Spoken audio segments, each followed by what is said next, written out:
Mall போட்டு விட்டுனேன். இந்த மாமி வந்தேன், அந்த மாமா வந்தேன். இது ஒன்றும் நான் சொல்லி எனக்கு வந்தவா போகும், கொடுத்த ரூபா போகும், போகும்.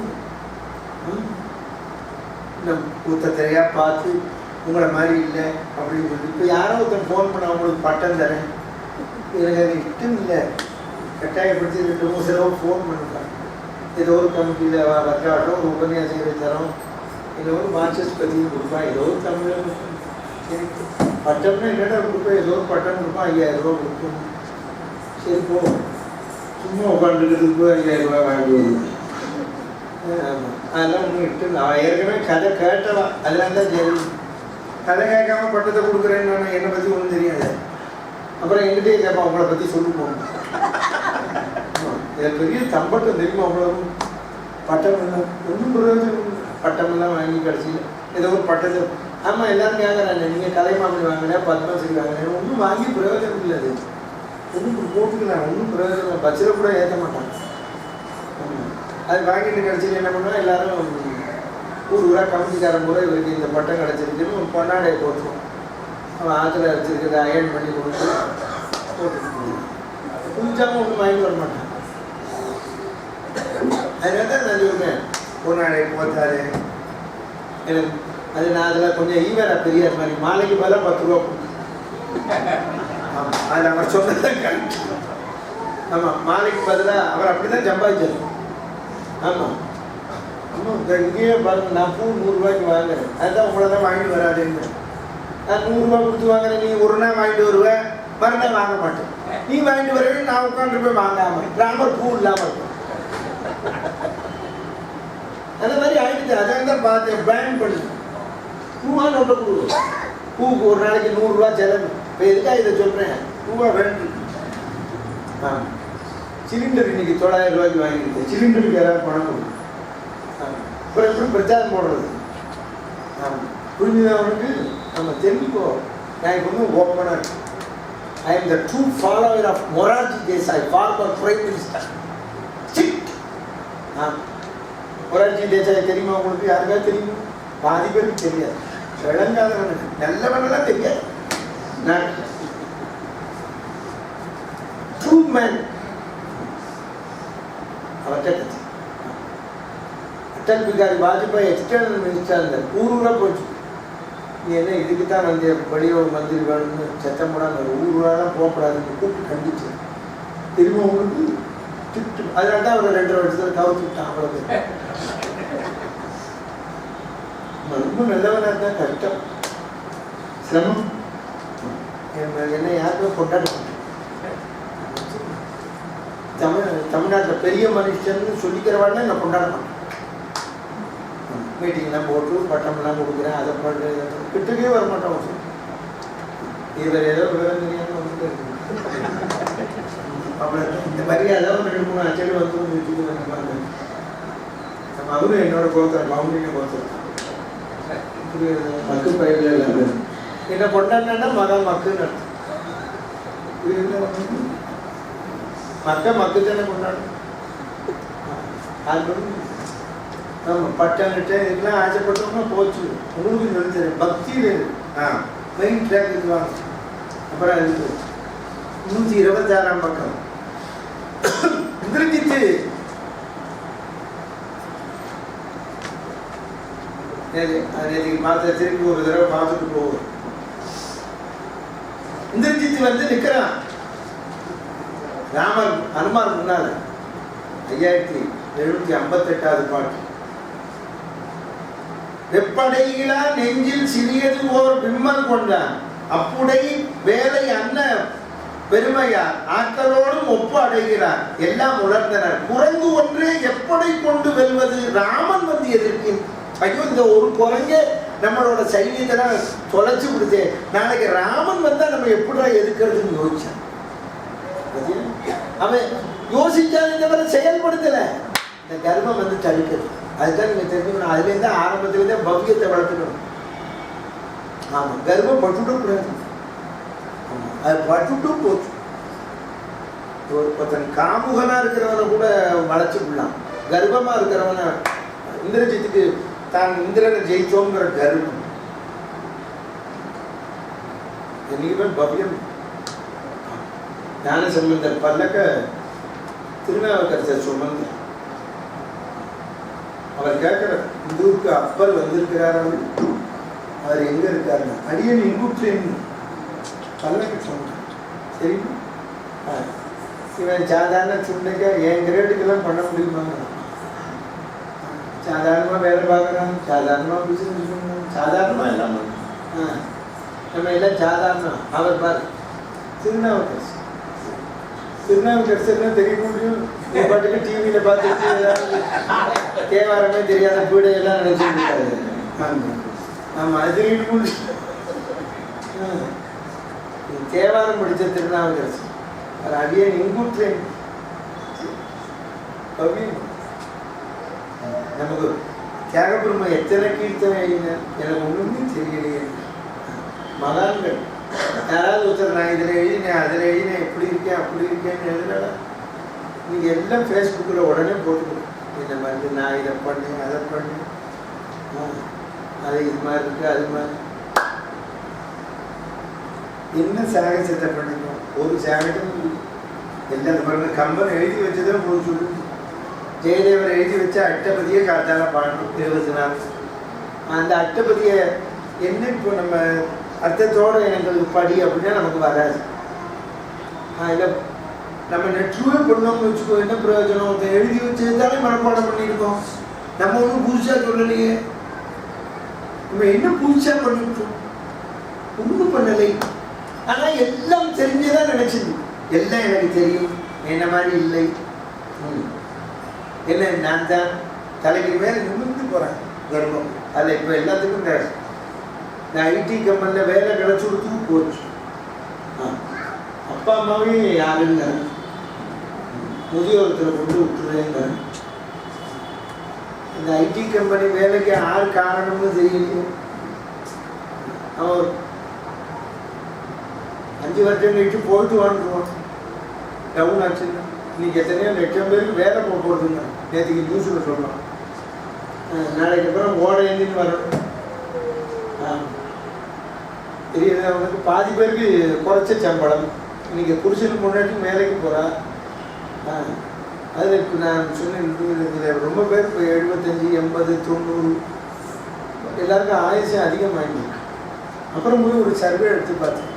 எல்லோரும் வந்து பென்ஷனை வாங்கிட்டு உட்காந்து சாப்பிட்டு பிள்ளைகிட்ட கொடுத்துட்டு என்னடா அந்த பிள்ளைக்கு குறைச்சலான சம்பளம் ஒருத்தர் சொன்னாருங்க. அவெல்லாம் இருக்கட்டும், 20,000 ரூபா பென்ஷன் வருது, இந்த பிள்ளைக்கு இருக்கு, சாதாரணமாக சம்பாதிக்கிறோம், பென்ஷனில் கொடுத்துங்க. இப்போ அது ஒரு குவாலிட்டி ஒரு பக்கம் தெரியுமா உங்களுக்கு? அப்பாவுக்கு அம்மாவுக்கும் வர பென்ஷன் 20,000, 25,000. பையன் என்னடா சம்பாதிக்கிறான்னா அது நான்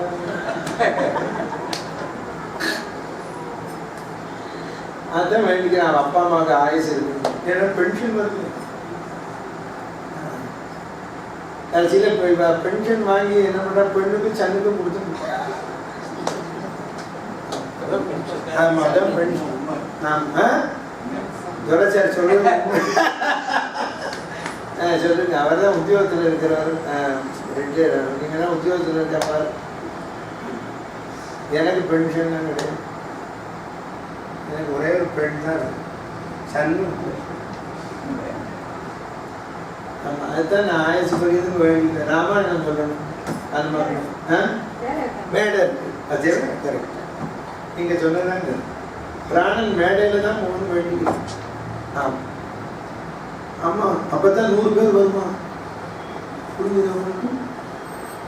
என்ன வரமாட்டோம். அதுதான் இப்போ சொல்கிறோம். கர்ப்பம் கூடாது, பட்டுட்டும் போச்சு. எவ்வளோ பெரிய ஆளாக இருந்தாலும் கீழே விழுந்து புசுக்குன்னு விழுந்து. அது தெரிஞ்சுக்கும். நான் அப்படி நிமிர்ந்து போகக்கூடாது.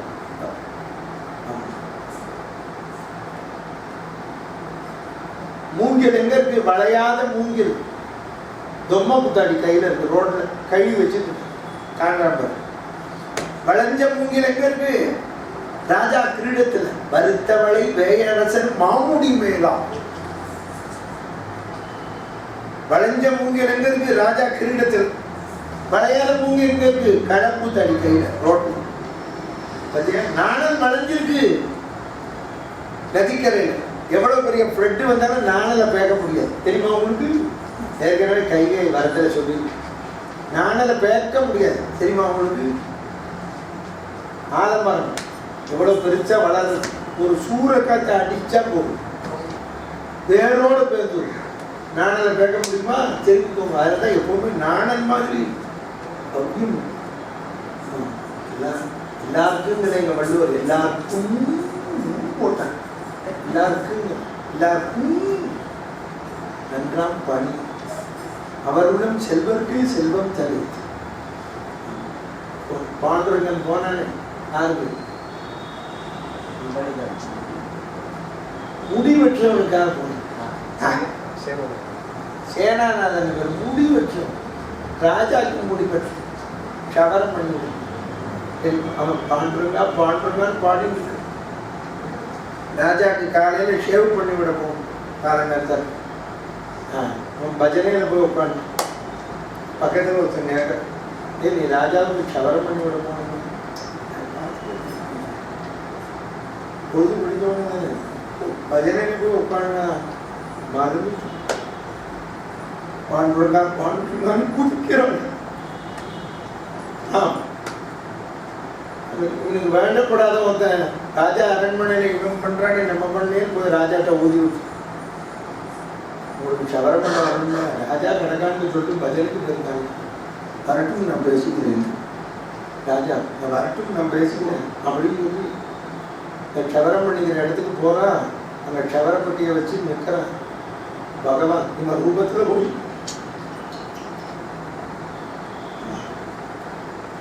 கத்தியை வச்சு பழிக்கிறேன். அப்படி கத்தியை அப்படி வைக்கிற போது அவனுக்கு ஜிலி ஜிலி இன்னும் மாதிரி இருக்கேன் அப்படின்னு. ஏன் நான் எப்பவும் போலதானே பண்றேன் அப்படிங்கிறான். பண்ணு அப்ப அவன் அங்க பஜனையில குளிச்சுட்டு இருக்கிறவன் ஓடி வரான். ஐயோ நம்ம ராஜாவுக்கு நேரமாச்சு, இங்க பப்பனம்லாம் பண்ணி முடிச்சு ராஜாவுக்கு சகல சிசுஷையும் பண்ணி முடிச்சு கொட்டி எடுத்துட்டு வேகமா ஓடி வரான். அங்க நின்றவன் காட்சி பகவானோட சபலம் பண்ற அம்பட்டெல்லாம் போனாங்க. நம்ம மதிப்போம் யோசனை பண்ணிக்கோ. இந்திரஜித் வந்து நிற்கிறான். நாளைக்கு ராமன் சண்டைக்கு வந்தானே என்ன பண்றது? கண்ணானார் உயிரே ஒப்பார், கைப்படை களத்தின் காப்பார் எண்ணலாம் தகைமை இல்லார், இறந்து இடை கிடந்தார் தம்மை மண்ணுளை நோக்கி நின்று வாய் மடித்து உருத்து மாயா புண்ணுளே கோலிட்டன மானத்தார் பூணுகின்றார். கோல் வெந்த உள்ள வேலை பேச்சு பாச்சினா மாதிரி இருக்கேன்னு புழுங்கி நிற்கிறான். அவன் யோசிக்கிறான். யோசிச்சு என்ன முடியும்? கர்ப்பம் தடுக்க நம்ம கர்ப்பமே பட்டுக்கூடாது. நான் இதுல வேற வேடிக்கை என்னன்னாக்கா, படிக்கிறவன் படிக்காதவன் கோவிலுக்கு போறோம் அவனுக்கு கர்ப்பம் வந்துடும். விபூதி எடுத்துட்டு போறான். ஒரு 10 பிரதோஷத்துக்கு போனோம்னா ருத்ராட்டத்தை போட்டு விபூதி எடுத்துட்டு போனோம்னா தேவாரம் சொல்லிட்டு பக்கத்துல வரவன பார்க்காத மாதிரி போகணும். நீங்க பிரதோஷத்துக்கு வரேன்னா அப்படின்னு கேட்கறான். அவன் இவனுக்கு முன்னாடியே அவன் பார்த்துட்டு வந்துடுவான். இல்லை இவன் ஏகாதசி விரதம் இருக்கேங்கிறான். இவனை விட விரதம் இருக்கிறவன் இருக்கா, இவனை விட படித்தவன் இருக்கா. நம்ம சும்மா வேடத்தை போட்டுட்டு ரோட்டில் எல்லாரும் நம்மளை கொண்டு வந்துட்டு விபூதி எடுத்துக்கிறதுக்கு நாமத்தை போட்டு சாரி தினம் போயிட்டு எல்லாம் இன்னும் கருத்தை மாட்டான். வேஷத்தாரி எவ்வளவு பேர் பகவான் பார்ப்பான். இல்லை நம்ம தான் வேஷம் போடுறோம்னா நம்மளோடவே போடுறானுங்க. நம்மளெல்லாம் பார்த்து பெருமாள் சிரிப்பு. அவனுக்கு தான் கபட வேஷதாரின்னு பேர். மாயா மனுஷியம், மாயா மனுஷிய ரூபம் அவனுக்கு தான் இருக்கு. அவன் நம்மளை பார்த்து சிரிக்கிறான். நம்மளுக்கு இவனுக்கு நம்ம நடிக்கிறோம். நம்ம தான் வேஷம் போட்டுக்கோங்க. கபட்டாங்கி मानुष वेशम कपटांगीकृत मानुष वेशम कपट नाट्य नृत्य उत्सित वेशम भजते यदुनाथम सदाशिव ब्रह्मेंद्र அவன் கபட்டாங்கி கிட்ட மானுஷ வேஷம் இல்லை வேஷம் ஃபியூச்சர் நம்மளை புகழ் அதுக்குத்தான் திருச்சி கல்யாணம் நம்ம ராமாயணத்தோட ஊரில் போகிறேன்னா சும்மா போயிறக்கிறேன்னு வச்சுக்கோங்க பெருமை ட்ரெஸ்ஸு கொட்டியை மட்டும் எடுத்து கொண்டாட மாட்டோம் அவன் இப்போ நீங்கள் கொண்டாடணுங்கிறதுக்குன்னே ஒரு பூஜை பெட்டி அவன் ட்ரெயினில் வந்து இறங்குற போதே கமிட்டிக்காரங்க கத்தனை பூஜை உண்டு இது பூஜை எங்கிட்ட கொடுப்போம் அவன் ஒரு ஐயோக்கே ஆமாம் அவன் பூஜையே பண்ண மாட்டான் என் பூஜை பற்றி வாங்கிப்பான் ராமர் உள்ளேருந்து நினைப்பேன் திட்டமே அதுக்கு மேலே ஒரு திட்டமே போர்ட்ரேட்டை கொடுக்க மாட்டோம் அது பூஜை பற்றி போர்ட்ரேட் பாவம் நல்ல பார்த்தீங்க பூஜை பெட்டி எடுத்துன்னு போகிற கல்யாணம் அங்கேருந்து ஒரு மாமா நீ இந்த பெட்டி எடுத்து அது பூஜை சரிச்சாம் அப்படின்னு அவன் போட்டு தொடப்படாத அவன் நல்லவன் பாவம் தாமரை உள்ளேருந்து நினைப்பான் ஐயோ நல்லவன் கையில் தராம அப்படி பூஜை பெட்டி நான் எடுத்துன்னு வந்தால் தான் கல்யாணமா உபன்யாசம் இப்போ நான் எல்லாம் பூஜையெல்லாம் பண்ண மாட்டேன் சார் இல்லை இந்த லாயக்கே இல்லைங்க தெரியும் ஒன்றுமே பூஜையும் கிடையாது ஒன்றும் கிடையாது சந்தியாதனம் பண்ணுறதுல ஒன்றும் கிடையாது இப்போ நான் கல்யாணம் எதுக்காக பூஜை படுத்தி வச்சுருக்கேன் எல்லாரையும் நான் கொண்டாடணும் காத்தால இது உஞ்சி ஊற்றி எடுக்கிறேன் சார் தெரியும் டெய்லி உச்சி ஊற்றி விட்டுருக்கேன் ஒரிஜினல் பாப்பான்னு வந்தா அப்படின்னு கல்யாணம் புகழணும் இதுக்கு ஒரு கோரிக்கை என்ன புகழும் அண்ணா தெரியும் நம்ம தான் பண்ணதை அவர் பண்ணுறேன் அப்படின்னு சொல்லுவோம் அப்படின்னா என்ன அர்த்தம் ஏதோ பண்ணுறா ஐயோக்கு பண்ணாத ஐயோக்கு அவர் இன்னொரு வெளிமா எதுவும் புரிய கிடையாது சும்மா நான் இன்னும் வச்சிருக்காதான் எடுத்துன்னு வரேன் பூஜை பற்றி எடுத்துன்னு வந்து பூஜை பண்ணுறது நான் சொல்லலை தியாகம் பண்ண ஐயோ நான் வேஷம் போடுறேனே அப்படிங்கிற அவரே அப்போ நம்ம ஏமாத்தினோம் அவரே சொல்கிறேன் நெத்தியில் பூஜை வச்சுருந்து நான் வேஷம் போடுறேனே கர்வமாக இருக்கேனே எனக்கு கர்வம் போல பக்தி இல்லை வெளியில் சும்மா வேஷம் நீ போய் பாரு கோவில்லாம் போய் பாரு வேஷம் போட்டுன்னு போய் நிற்பார் சாமிகள் வர இன்னைக்கு பதேசிங்க சிங்கேரி பெரியவர் வர காஞ்சி பெரியவர் வர பஞ்சாயத்தை கட்டின்னு அப்படி போட்டு அவாச்சும் மாமி 18 முழம் கட்டி அவன் அன்னைக்கு தான் 18 முழமே கட்டிக்கிறான் இந்த 18 முழம் ஒரு பக்கம் இருக்கும் இவ ஒரு பக்கம் இருக்கும் எல்லாரும் சாமிகளை பார்க்கறத விட்டுருவான் இவாளை பார்த்துட்டு இருக்கான் அதுக்கு தேவையான இவன் நைட்டியை போட்டுனே வந்துருக்கான்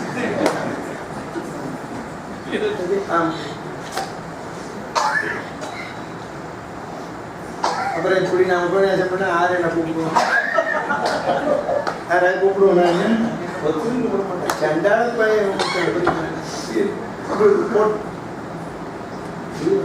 எனக்கு ஃபோன் பண்ண பெரியவா வந்துருக்க நீங்க பார்க்கலையோ நாங்க சின்னவாழத்தான் பெரிய தியாகபுரம் சொல்றார் வேகல்லே சின்னிட்ட முனிக்கு பூத்தி பூசி பிள்ளை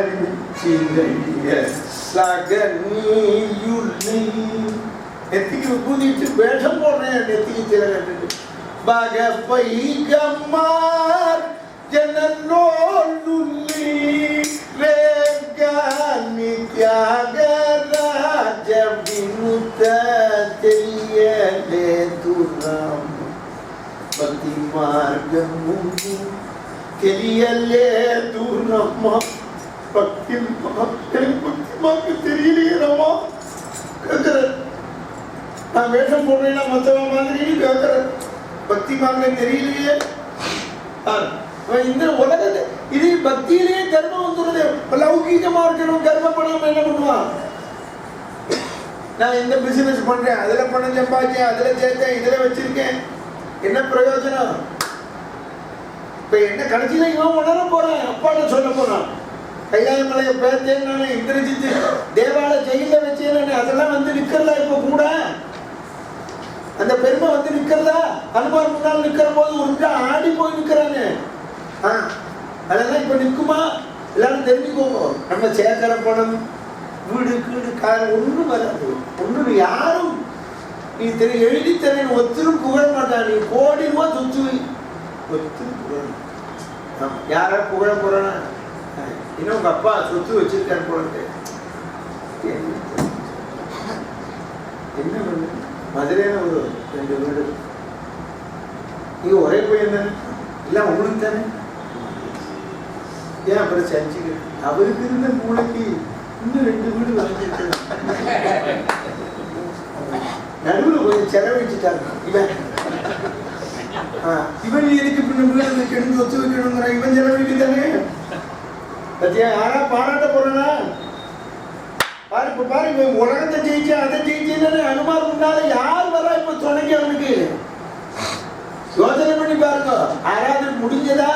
நாளைக்கு பாருங்க யுத்த காலத்துல அதை யாரு சொன்னா? சீதாபிராட்டி சொல்றா, நாளைக்கு என் ராமன் பானம் போடும்போது உனக்கு 6 துணை வரப்போறா. சொல்லு, யாராவது வரப்போறா கூட? எல்லாரும் சார் ஒண்ணு வச்சுக்கோங்க. எல்லாம் நம்ம எத்தனை பேரை பார்த்தாச்சு? கோடி பேரை பார்த்தாச்சு. இன்னும் பார்க்கறோம், நமக்கு மூளை வரல. எத்தனை பேரை பார்த்தாச்சு? கோடி கோடியா, இங்க இருக்கா கோடி, அங்க இருக்கா கோடி, அங்க இருக்கா கோடி, இங்க இருக்கா கோடின்னா என்னத்த ஒண்ணும் பண்ண முடியாது. ஆமா, எல்லாம் குழியில இறக்குற போது ஏதாவது கூட வரப்போறதா? இல்லைன்னா தகனம் பண்ற போது வரப்போறதா? என்ன யோசனை பண்ணி பாருங்க. புண்ணிய